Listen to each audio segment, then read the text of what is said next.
Hi, everybody, and welcome. Today we are going to be discussing Lecture 4, which is Exercise Metabolism. And in Lecture 3, we talked about the different energy systems, and now we're going to kind of take it a step further and kind of understand how we might be able to apply that information to sport and exercise and kind of start getting a feel for how we might use this information to plan our training, plan our practices, and things like that. So when we think about energy expenditure, one thing that we can do is measure how many calories we are expending or how many calories we are burning. And we can do this through the measurement of oxygen consumption. Okay, so with the Haldane transformation, essentially what we're doing is we're looking at the amount of oxygen that we're utilizing in any given minute, and therefore we can use that information to understand how many calories we've utilized from an aerobic perspective. And maybe some of you are thinking like, well, I coach a sport like football or I coach a sport like baseball where the aerobic contribution isn't really that important, which I would then to you tell you that the majority of the energy that we're burning at rest is aerobic. So this gives us a pretty good idea of energy expenditure when we're at rest, when we're doing light exercise, and when we're doing aerobic work. And essentially, how does this work? We can understand how much oxygen is in the air, which is about 20.9%. And so we kind of know that as a constant value. And so therefore, if we are to measure the expired air, we look to see what percentage of oxygen is remaining in the air that we're expiring. And so therefore, we can kind of calculate how much oxygen has been utilized based on the amount of oxygen that we are expiring. So what is it that we need energy for, and how might we understand this or kind of make the most of this? So we can measure energy expenditure, as I just mentioned, where we're looking at how much oxygen we've used, and that's a process known as indirect calorimetry. And with indirect calorimetry, again, we're indirectly able to estimate how many calories we've like utilized based on how much oxygen we've used, right? So again, that doesn't give us any information about the anaerobic contributions, and certainly there are some flaws there, but it's a pretty darn good method for us in terms of getting a really good estimate. Another factor we can kind of look at when we are measuring oxygen consumption and therefore the amount of calories that we're burning is another physiological factor known as respiratory exchange ratio, or RER. And RER is looking at the amount of oxygen we use in relationship to how much CO2 we produce. Okay, so again, it's going to allow us to kind of create an equation so that we can understand, the ratio of oxygen versus CO2. And what good is this for? This is going to tell us information about efficiency and also fuel source. So I think I've got another slide that can kind of take us through what we're kind of looking at that way. Okay, so understanding RER, our RER ranges are usually somewhere between 0.7 to 1.2. On this chart, you can see the relationship between RER as 0.7 to 1.0. Okay, and essentially, like we said, we're looking at the ratio of CO2 produced in comparison to oxygen utilized. And again, the lower that number is, the greater my reliance on fat as a fuel. Okay, so 0.7 would tell us that we're burning primarily fuel in the form of fat. If we have an RER of about 0.85, which is again about halfway in between the 0.7 and 1.0, that tells us we're using about 50-50 fats and carbs. Okay, so I'm about 50% fats, 50% carbs. And as we move to a ratio of 1.0, so the amount of the amount of carbon dioxide that I produce and the amount of oxygen that I utilize are equal in those scenarios, and that would tell us that we're relying 100% on carbohydrates. Okay. Now I mentioned that we can also have an RER value above 1.0. And if the RER value is above 1.0, so if it's up to 1.1, 1.2, somewhere in that range is kind of where it caps out, that's telling us that we're producing more waste than oxygen consumed. So anything above 1.0 tells us that we're getting a significant anaerobic contribution, right? So we've kind of maxed out how much oxygen we can utilize. And so therefore, we're going to also be relying on those anaerobic fuel pathways. Okay. So again, if I were to, excuse me, if I were to look at these RER values, as it relates to exercise intensity, we would say that our low RER values would be equivalent to resting or equivalent to exercise at a low intensity. As I move to like a 0.85, again, think moderate exercise intensity where I'm really getting a good combination or a good contribution from both fats and carbs.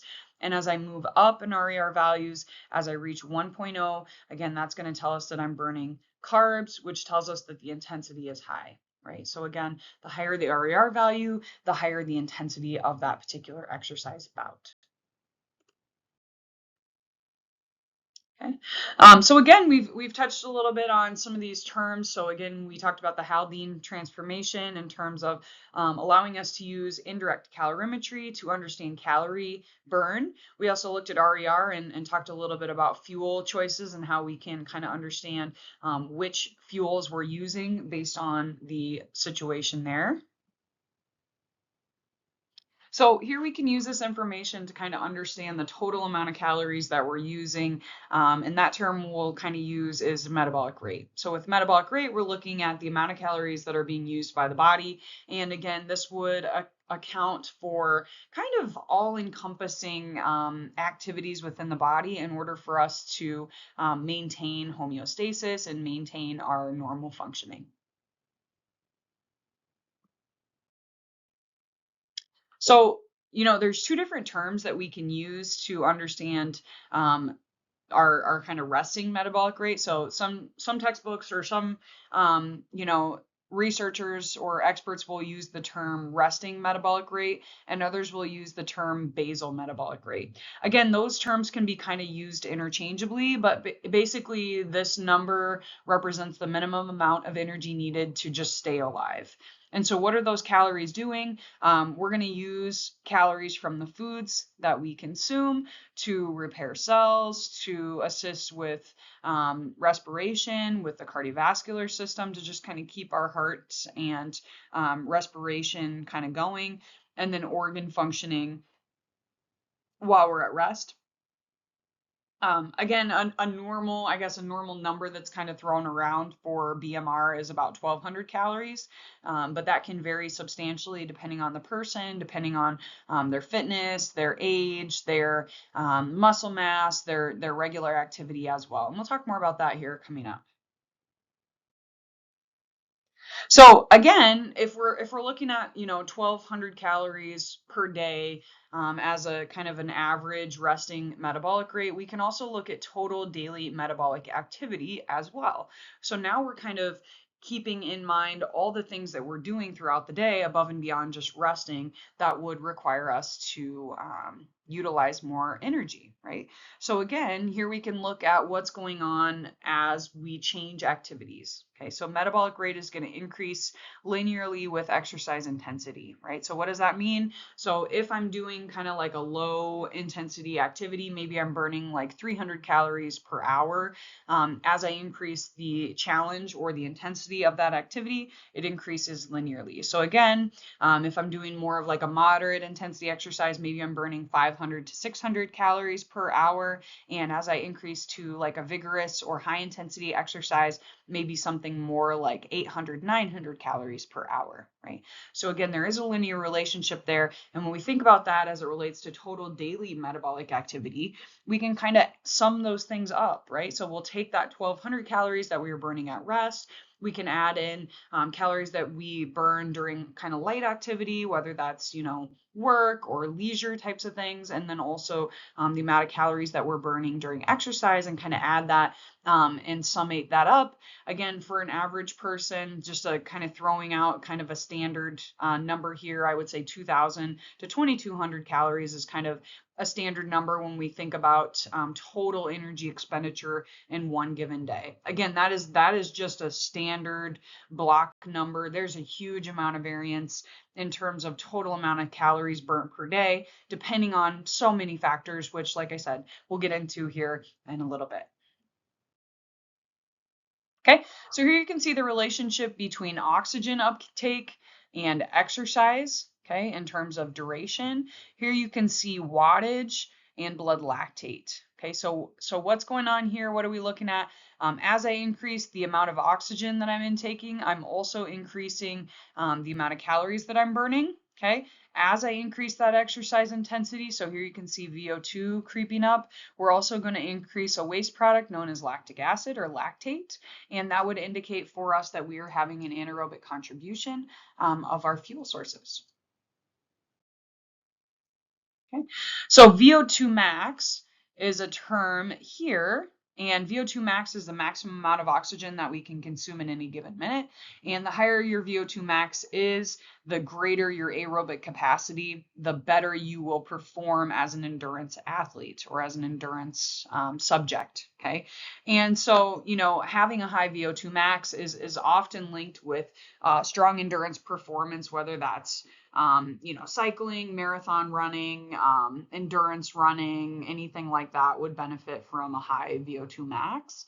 And the other cool thing to note about the VO2 max levels is we can improve this with training, right? So again, anybody who coaches an endurance sport, cross country, endurance running, wrestling would benefit from this type of training. Basketball would benefit, soccer certainly would. So anything where I have to go longer than 2 minutes and I'm kind of out of breath when I do those things would benefit from aerobic training. And so therefore you can see, wow, what a change. So with this untrained person, we've got a VO2 max around 32-ish with training. So again, if we learn how to train the system appropriately based on the demands of that sport and kind of focusing in on those aerobic elements, we're able to increase VO2 max closer to 60. Okay, so again, those are just some standard values, and we can kind of spend some more time talking about that when we get into our endurance training program design, things like that, in terms of how do I improve that VO2 max? How do I help my athletes to improve that number? So again, as I mentioned, VO2 max is expressed as liters per minute. So we're looking at what's the maximum amount of oxygen that I can utilize in any given minute.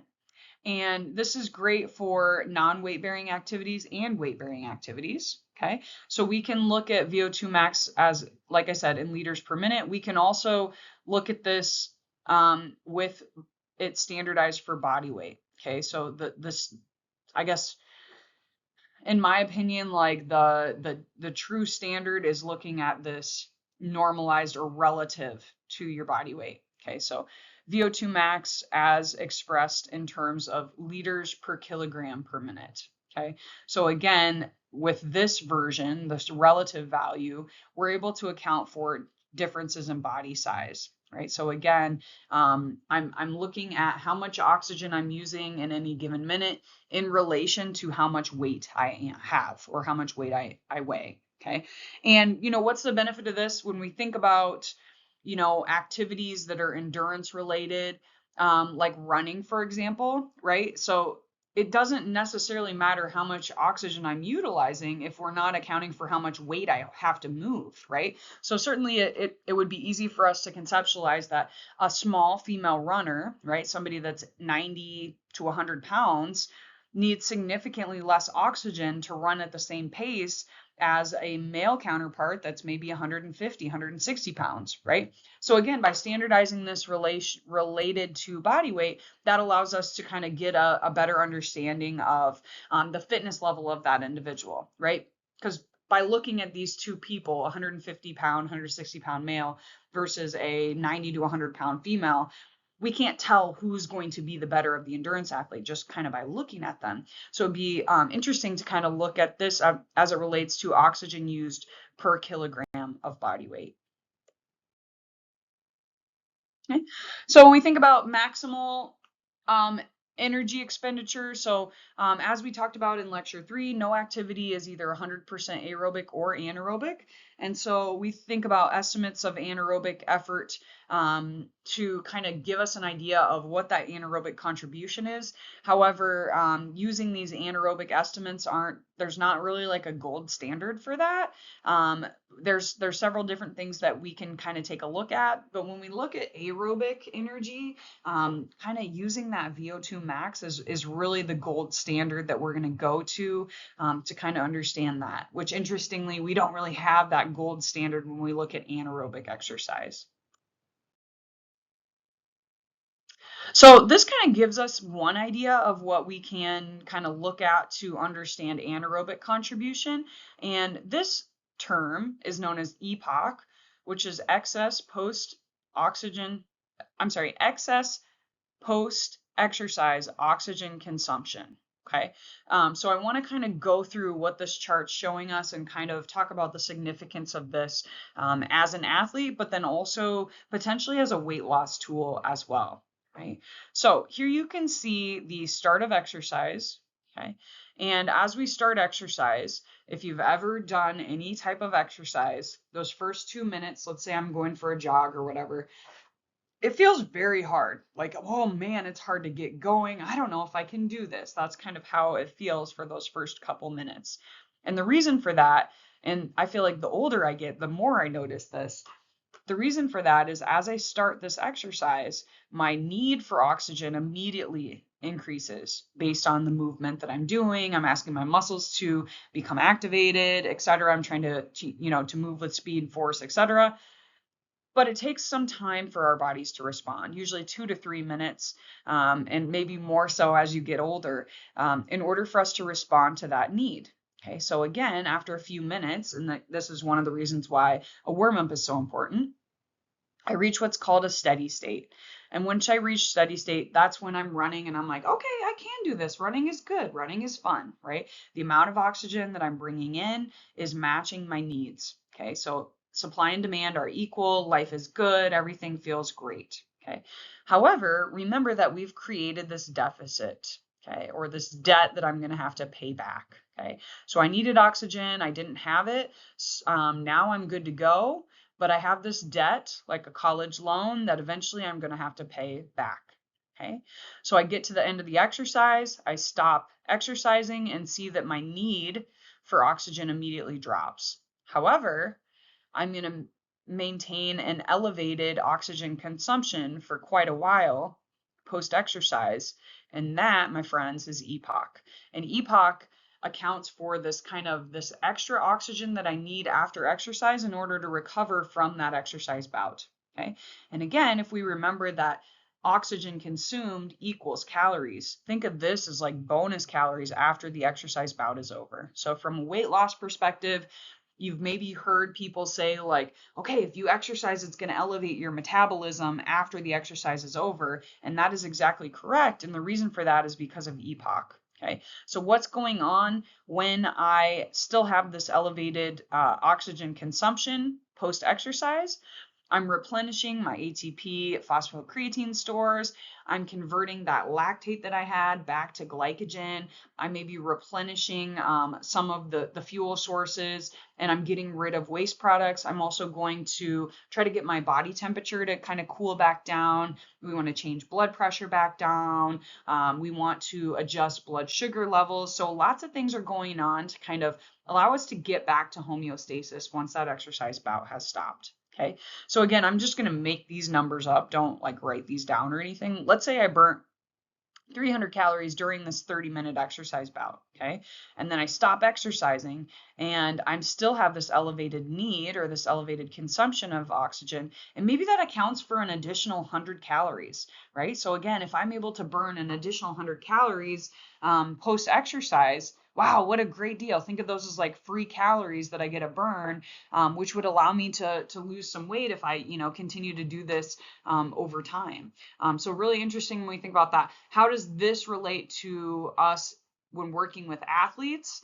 Again, the more fit I become, the smaller this window is, which is good for an athlete because we want them to recover quickly so they're ready to do something hard again. So the fitter my athletes become, the smaller this window is, therefore the less recovery they need. Okay. And this can even be like between hard intervals as well. So think about, like, I'm a track coach. So if I'm having kids do, let's say we're going to do 5 by 1,000 meter repeats or something like that, right? My top kids are able to recover and respond to this within 2 to 3 minutes. Okay, somebody who hasn't been running, who isn't well trained, who's maybe younger in the sport, wow, they might need a lot longer, or they might only be able to handle 2 or 3 reps before they're really in a deficit, right? So again, as we become more fit, we're able to kind of shorten that window down, which is good news to help our athletes to recover faster. Okay. Another metabolic factor to kind of mention is something known as lactate threshold. And lactate threshold, again, really important for our endurance athletes, but we're looking at the point at which lactate starts to accumulate kind of abruptly. Okay. So it's the point at which lactate accumulation increases markedly in comparison to the change in intensity. Okay. So here you can see intensity as it relates to treadmill speed down here. And notice that we're just kind of bopping along at these lower speeds, but looks like we get to 12 kilometers per hour, which is like, I don't know what that equates to in miles per hour. I guess it doesn't really matter. 10-minute miles, somewhere in that range, something like that. And this person starts to see a big spike in lactate buildup, right? And so what this tells us is this kind of this interaction point where we're starting to get a significant contribution from those anaerobic pathways, okay? Now, once I get above, or once I get to the right side of that lactate threshold, I have a limited amount of time before I have to stop because I become fatigued. Okay, the buildup of this lactate will cause me to become fatigued. It will move me further away from homeostasis as it relates to the acidity found in our blood. And so, therefore, we will eventually feel fatigued, and exercise intensity will need to slow down in order for us to be able to continue. Okay. So as an endurance athlete, we want to do a lot of our training just right below this lactate threshold. And the goal here, I know I'm getting very ahead of myself, but you can tell I'm very excited about endurance exercise. The goal here is we want to shift that lactate threshold to the right a little bit. If I can shift that to the right, that means I can do more work before I start to accumulate lactate. Therefore, I can run at a faster pace and maintain that pace for longer before this accumulation becomes an issue for me. This is another reason why, again, as an endurance coach, we think about pacing as really important. If I have a kid that's going to run like 5K in cross country, right? If they go out too fast in a race and they get above this lactate threshold, okay, if they're up here and they're accumulating lactate in their first mile, guess what happens to their pace in the second mile? Their second mile, they're going to drop their pace. They're going to be going much slower. They're going to feel like heavy garbage if they get out too hard and have too much lactate accumulating, okay? Versus if I can teach them to do it the other way, which is really hard with high schoolers. If I can start over here in that first mile, guess what? Now I can increase my speed as I move to mile 2 and 3, because if I get to mile 3 and I'm starting to accumulate lactate, that's fine. There's only a few more minutes left. And so I can handle that. I can tolerate that for a limited amount of time. But if I build that lactate in first mile, it makes all the difference in what happens in those next 2 miles. So from a, overall time perspective, if we can stay on this side of the curve for the majority of the race, this athlete can run significantly faster just by changing the order of, how they run those miles in terms of intensity. So again, when we think about lactate threshold, again, like I mentioned, we want to shift that curve to the right. So the higher the lactate threshold, the better the endurance performance. Okay. And again, we talked about VO2 max as kind of being an indicator of endurance performance, but also lactate threshold is important as well. And so, maybe I have two athletes that have the same VO2 max, but somebody who has that higher lactate threshold is going to be able to have a better endurance performance at the end of the day in comparison to that VO2 max, in comparison to the person that had that same VO2 max. Okay. So again, I guess the cool thing and the bad thing about all these physiological factors is there's all these different layers, right? It's not so simple as to determine who's going to win in an endurance race, because there's all these levels, there's all these variables that we have to consider when trying to understand that athlete as a whole person, right? So I'm here to tell you that unfortunately there is not one single variable that would allow us to determine the success of an athlete. There are multiple factors, there's multiple things going on from a physiological perspective that can set those athletes up for success or not. Okay, so how do we measure anaerobic capacity? I kind of already touched on this, but to kind of follow up with my claims earlier, we said VO2 max, and kind of looking at VO2 was a great way for us to understand aerobic contribution and calorie expenditure from an aerobic perspective. However, there's not really a clear way to measure anaerobic capacity. Okay, so a couple different things that we can do, like I mentioned here, it's imperfect, but there are some accepted ways we can do that. We can look at that oxygen deficit, right? So again, we can measure EPOC, how much oxygen I'm using post-exercise, to kind of understand what type of debt did I create on that front end. Okay. We can also do something called an anaerobic wind gate test, which is a 30-second bike test where I'm going basically as hard as I can for that 30 seconds. And we're looking at the amount of power that you can produce within 30 seconds. So that's a pretty good one for looking at that anaerobic glycolytic pathway. We can also do a critical power test as well, which we can kind of set up in a variety of ways, kind of based on the specificity of that particular sport as well. Okay. So we look about economy of effort. So, so let's say I have two athletes that have the same VO2 max. So actually this happened to me earlier this summer. I'm doing some research on elite endurance athletes, and I had these two boys come in. They're both college runners. One runs at Wartburg College and one runs at University of Iowa. Both excellent runners.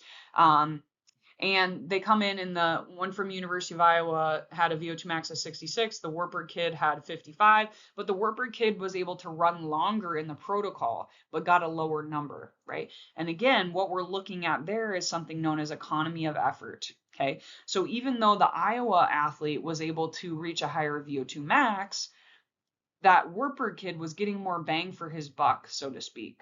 Okay, so again, if he's able to move more economically, okay, so he had better running form and was more efficient with his movements, he doesn't need as much oxygen in order to achieve the same or higher tasks than that Iowa athlete. Okay, so again, when we think about economy of effort, we can think about movement efficiency. And so in running, we're looking at knee drive, we're looking at how are our hands coming up, we're looking at trunk position, we're looking at toes, are our toes up, right? So are we coming across the midline with our arms, right? So lots of different factors are important when we think about economics of movement. And this is also true when you think about your other sports as well, right? If I'm looking at shooting a free throw, right? How important is my technique to increasing the probability that that ball will go into the hoop, right? So again, we think about economy of effort, it's all about how efficient can I be in completing that movement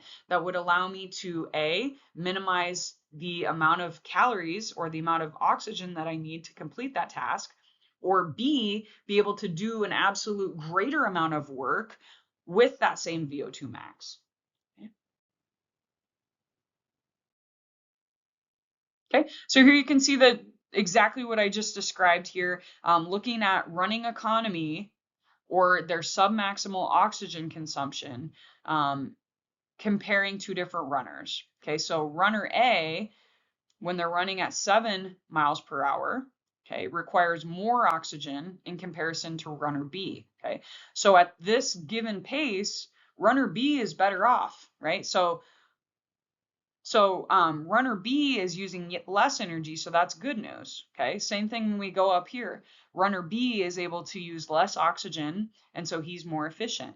Okay, and again, moving up here, runner B is actually looks like he's able to run just a tiny bit faster than runner A.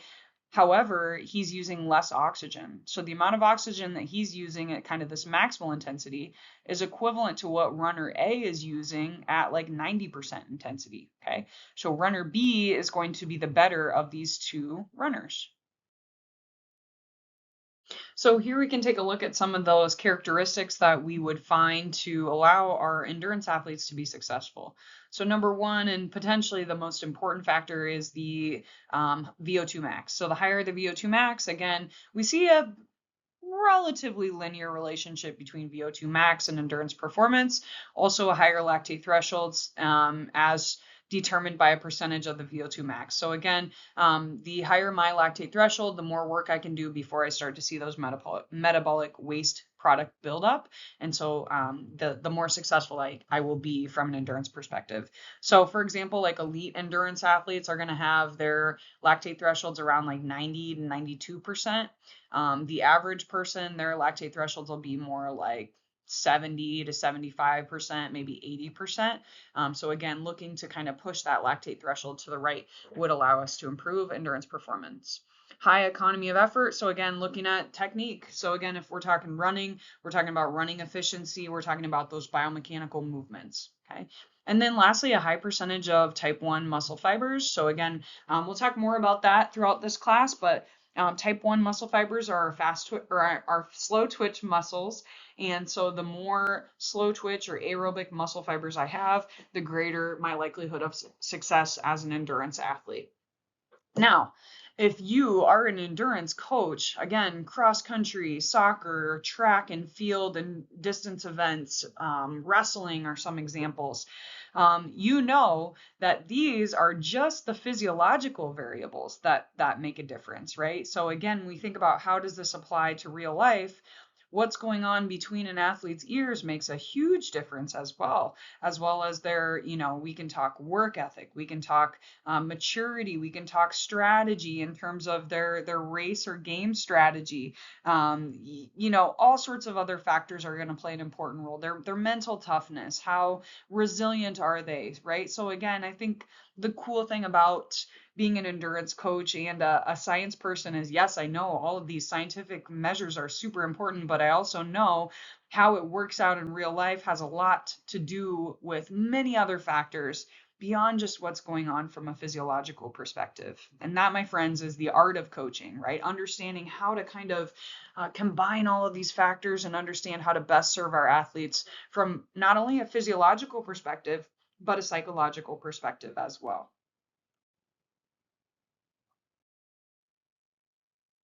Okay, so again, thinking about energy cost of various activities, as we mentioned, as intensity increases, we see an increase in energy costs, but also the type of exercise will make a big difference as well. So again, we think weight-bearing activities such as running, that's going to require a higher energy input in comparison to something that's less weight-bearing, such as cycling or swimming or elliptical or something along those lines. Okay, again, this value allows us to kind of ignore that anaerobic contribution.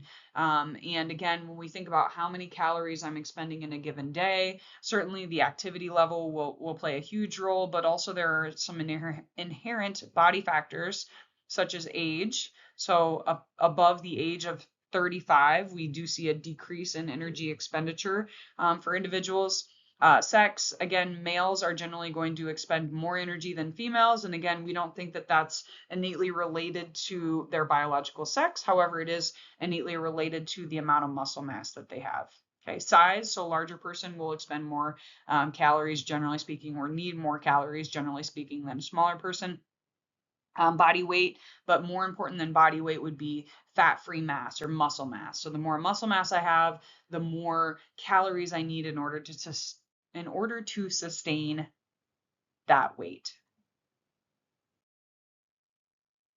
Okay, so now we want to take a look at fatigue and what causes an athlete to stop, right? What causes an athlete to slow down or decrease their efforts once they become fatigued? Fatigue is a super interesting phenomenon, but essentially we can look at these two different definitions here: decrements in muscular performance with continued effort accompanied by sensations of tiredness, right? So again, this occurs when I'm trying my best to maintain pace or maintain effort or whatever, but I just can't go any faster. I just can't lift that weight one more time. right?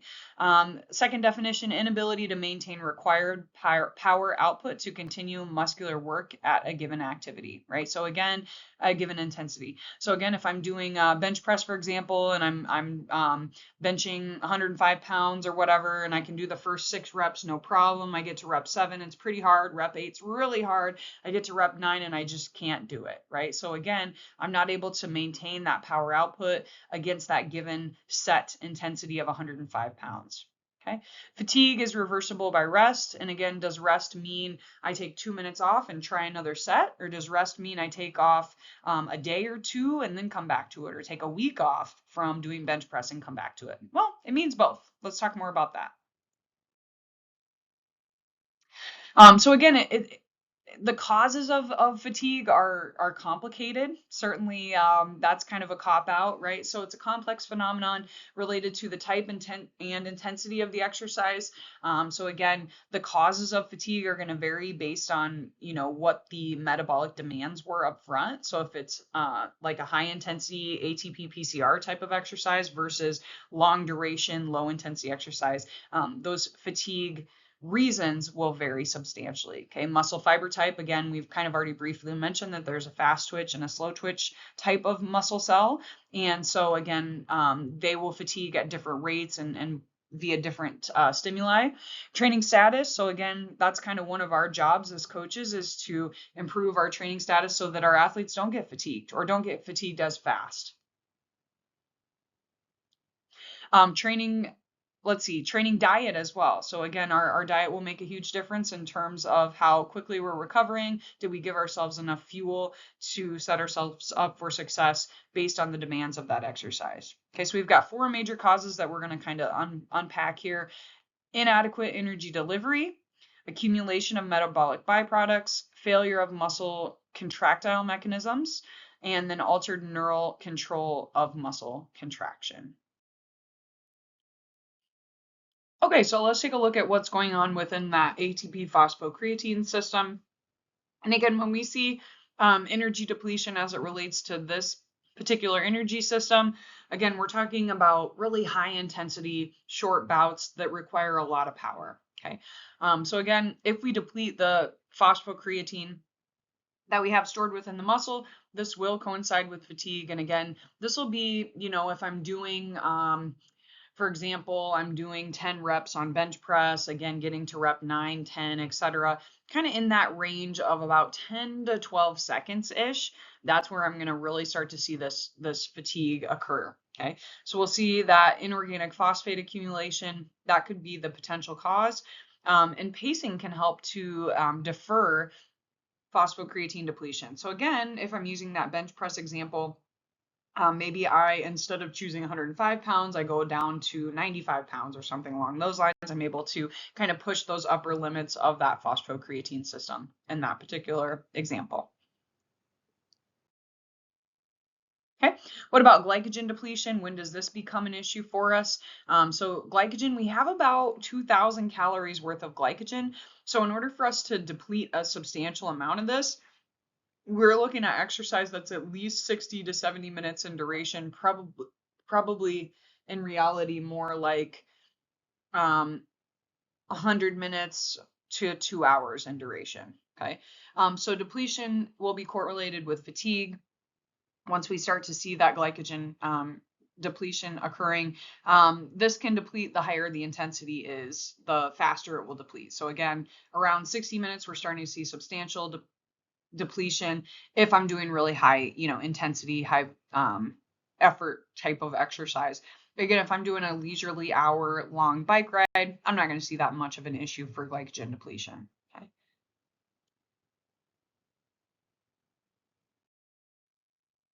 Okay, so here you can see the kind of the relationship between exercise time, perceived exertion, and exercise time and muscle glycogen. Okay, so again, we're looking at complete depletion around 3 hours of exercise. But notice that if I do an hour, I've already depleted about 25%. Okay, and as a result, the longer I go in that exercise bout, my perceived exertion is going to increase substantially in an inverse relationship to glycogen available. Okay.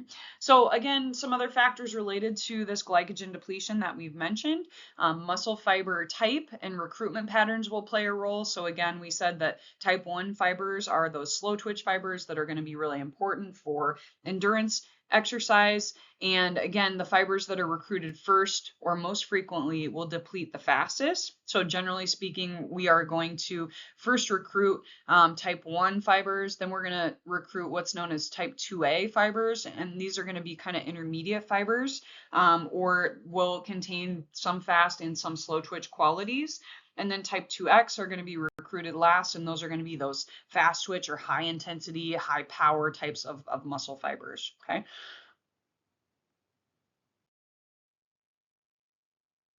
Also, depletion will vary based on the muscle groups that we're using. So activity-specific muscles will deplete the fastest. That makes a whole lot of sense. Again, if I'm cycling or doing something along those lines, I'm going to see a lot of fatigue or depletion of glycogen in my leg muscles where I'm kind of utilizing the greatest amount of sugars. These muscles are recruited earliest and longest for that given task. Okay. We'll also see changes in the blood as well. So changes in blood glucose will play an important role. So muscle glycogen can become insufficient for prolonged exercise. So again, the longer I exercise, the more of that muscle glycogen I'm going to kind of use up.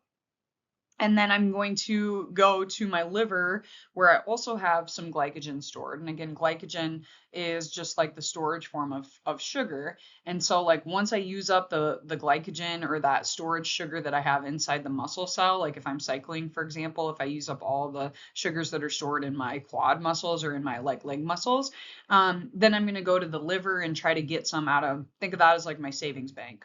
Okay. So again, I'm going to go to the savings bank and try to pull out some of those sugars and put them into the blood and utilize them in that way. Okay. As I do that, as I kind of shift this money into different locations throughout the body, it can cause something known as hypoglycemia. And this is when the sugar within my blood is going to dip down, and this can cause us to become fatigued for sure. So here you can kind of see what's going on. This is kind of interesting based on what type of action I'm doing in the legs. Okay, so you can see running or walking in a level surface when we go uphill and when we go downhill, and the tolls for each of these. And again, this is kind of interesting to think about, how our muscle requirements change based on just small changes in biomechanics. So super, super interesting to look at, okay, when I'm going uphill, that gastrocnemius is really important in terms of getting sugars delivered to them. And vastus lateralis is pretty important in that uphill as well versus soleus, not as important there. But when we go downhill, man, we need that soleus to start contributing. So just kind of interesting to kind of look at these differences based on the dynamics of that specific biomechanical movement. More about glycogen depletion here. So, certain rate of muscle glycogenolysis is required to maintain, and glycogenolysis is just the creation of new sugars. Okay, so again, essentially what we're saying is like we have to get those sugars somewhere, and so the higher that rate, the more fatigue we feel. Okay. Also, as we start to deplete those glycogen stores, we are going to start to rely more on fats for our metabolism. And again, because we know that fats can only be utilized at lower intensities, as a result of glycogen depletion, the intensity of my exercise will decrease by default, right? So it's very difficult for us to maintain a high intensity for a prolonged period of time. And one of those reasons is related to glycogen depletion and an increase in fat metabolism. Okay.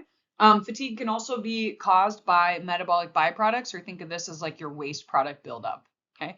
So when I'm using that ATP PCR system, I'm going to experience an increase in phosphagen or inorganic phosphates. And again, the more of those I have, the more damage can be done within cells, and also like the greater the change in homeostasis. Okay. Heat is another byproduct that can be very problematic for us. Again, because of the homeostatic set point, we want our body temperature to be something. We know that body temperature increases a little bit during exercise, but it's a lot easier for us to kind of maintain that when we're in an ambient temperature that's cooler. So for example, like, it would be easier for us to compete in a cooler environment in comparison to like hot, humid environments can be really tolling on us because of that heat element. Okay. Lactic acid, again, this will be a product of anaerobic glycolysis, but probably more important than lactic acid is the hydrogen associated with it. And that hydrogen associated with the lactate causes us to change blood pH, makes things more acidic, and can be problematic for us in terms of maintaining homeostasis again.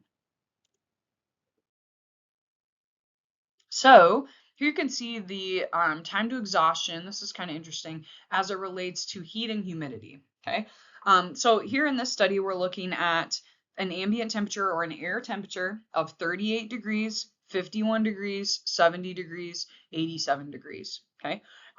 So someone was able to go, the greatest distance that they could travel or time to exhaustion. So we asked them to do an exercise at a standard intensity. 51 degrees was awesome. 51 degrees, they did great. They were able to go 94 minutes. Look at this. At 87 degrees, they could only do about half of that. That's insane to think that the heat makes that much of a difference. And it sure does. And as I'm recording this, we're heading into kind of some hot weather early next week. And to think that, this 30-degree difference can really cut your performance in half is pretty remarkable. Here you can see relative humidity too. Not only do we need to be aware of heat, but humidity is also problematic. And the reason humidity is problematic is because when the air is humid, it's got a lot of water molecules saturated in it, kind of feels heavy. And the reason that that's problematic is the most efficient way for us to dissipate heat is to put sweat on our skin surface. But in order for us to actually dissipate heat, that sweat or that water molecule has to be accepted into the ambient air. Okay. Now, if there's already a lot of water saturated in the ambient air, it's very difficult, or it's significantly more difficult for that sweat molecule to be accepted. So as that sweat molecule in a humid environment drips off of our skin surface, it doesn't do anything to cool us, because the mechanism through which we cool has to do with that evaporation process. Okay, so we have to move that water molecule into the air in order for us to actually dissipate heat. And in a humid environment, it's very, very difficult for us to dissipate a lot of heat that way. So check out time to exhaustion as it relates to humidity. We see a linear relationship. Okay, the higher the humidity, the less time that person could go. The lower the humidity, the longer that time could go. Okay. As we said, lactate would be a huge problem for us, but probably more likely was the hydrogen ion associated with the lactate molecule. And as I increase lactate, that's going to negatively impact my blood pH. So as I increase lactate, I decrease blood pH. And then this is the recovery process afterwards. So again, it looks like we did some like very fast or high intensity sprint or something along those lines, where we see that lactate accumulate really, really fast. Okay, we drop down our pH pretty darn low. And now we're seeing in the recovery, we're going to quickly try to get that lactate cleared out so that we can get that blood pH back to where we want it to be, right around 7.0. Other concerns with fatigue or other potential causes of fatigue have to do with the nervous system, and failure may occur at the neuromuscular junction. And the neuromuscular junction is like the interaction between the nervous system and that muscle cell. And so essentially we have to have a signal coming from that neuron to stimulate the muscle cell. And so we might have some potential issues that way in terms of that signal being sent. So neural transmission decreases, and so therefore the muscle just isn't firing, or isn't firing in coordination, or isn't firing with as great as force as we would like it to. Okay, and then lastly, thinking about the central nervous system. So again, when we're thinking about the central nervous system, it's not necessarily like that singular neuron that's having an interaction with the muscle cell. We're talking about what's going on in the higher order thinking. Okay, so central nervous system, we're thinking brain and spinal cord. So again, maybe it's Maybe it's pain tolerance. Okay, so elite athletes have a really high pain tolerance. They also learn proper pacing and understanding what pain feels like and kind of where that line is for them. How close can I get to that line and kind of maintain this intensity before I know I'm kind of going off the deep end? So elite athletes are really good at kind of riding that line and knowing where they can be intensity wise before they're going to really fall off the wagon or be able to kind of hold on there. Okay. Also, our subconscious or conscious unwillingness to endure more pain, right? This is super interesting to me when we think about, pain tolerance and how we kind of define pain. And, I think it's really interesting working with high school athletes. I'm an endurance athlete myself. I've been an endurance athlete since I was 14. So call it 20 some years, right? 25 years or so. And, I think pain tolerance is something that we can certainly learn. I've done 15 marathons. I've been to multiple world championships for triathlon and things like that, and had a great amount of success in the endurance sport world. But I think that learning to embrace that pain is really, really challenging, especially at that high school level. And it seems like a lot of times I'll get a kid that's a freshman, like, man, if I can just teach him to hurt, if I can teach him how to be uncomfortable and how to be stay in that uncomfortable feeling and really push through that, he can be really great. So again, I think this is super interesting when we think about, the level of athletics that we're working with. How can we teach these kids how to push through this pain? Because we don't have any standard to which to compare pain. Pain is all about your perception of it. And a lot of that has to do with previous experiences. So if you've done hard things before, you have a different tolerance, you have a different viewpoint of what pain might feel like in comparison to someone who's never done anything hard and never had to be uncomfortable. And so, again, I think that's a huge lesson to learn when working with younger athletes is how do we teach them that versus understanding what an injury is and knowing how to kind of push yourself, and kind of that art of that balance is pretty interesting. So anyway, hope you have a great day, and let me know if you have any questions about any of this information, and we will see you next time.